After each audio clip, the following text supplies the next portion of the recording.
Doctor बूढ़े मरीज से, मैं तुम्हें ऐसी दवा दूंगा कि तुम जवान हो जाओगे। बूढ़ा मरीज तकरीबन चीखते हुए, नहीं नहीं डॉक्टर साहब, अगर मैं जवान हो गया तो फिर मुझे पेंशन कौन देगा। एक लड़का गधे को कान से पकड़कर खींचता हुआ पुलिस स्टेशन के सामने से गुजर रहा था। पुलिस वालों को शरारत सूझी तो एक सिपाही ने लड़के को मुखातिब करते हुए कहा, ये अपने भाई को कान से पकड़कर किधर खींचे लिए जा रहे हो? उसको इसलिए खींच कर ले जा रहा हूं कि ये कहीं पुलिस में भर्ती ना हो जाए। लड़के ने जवाब दिया। अस्पताल में एक मरीज को एक खूबसूरत नर्स ने सहारा देकर उठाया तो मरीज बोला, जी चाहता है कि इसी तरह तुम्हारी बाहों में रहकर दम तोड़ दूं।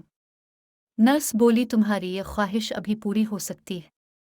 अगले बेड के पास खड़े हुए डॉक्टर ने तुम्हारी बात सुन ली है और वो मेरा मंगेतर है। एक शख्स ने अपने एक दोस्त से कहा, मालूम होता है कि अली कई रोज तक अस्पताल में ही रहेगा। दोस्त ने पूछा, क्यों? क्या तुम इसके डॉक्टर से मिल चुके हो? इस शख्स ने जवाब दिया, डॉक्टर से तो नहीं मगर मैं उसकी नर्स से मिल चुका हूं।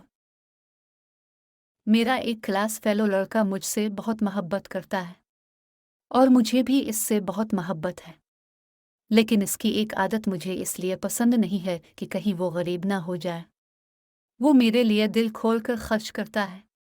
इसकी इस आदत को छुड़ाने के लिए कोई तरकीब बताइए। इससे शादी कर लीजिए। जवाब मिला।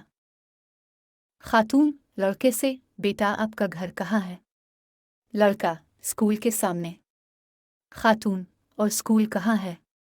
लड़का, मेरे घर के सामने। खातून, अच्छा तो आपका घर और स्कूल दोनों कहाँ हैं? लड़का, एक दूसरे के आमने सामने। इस चैनल को सब्सक्राइब कर लीजिए ताकि हर नई आने वाली वीडियो आपको बर वक्त मिल सके। बहुत शुक्रिया।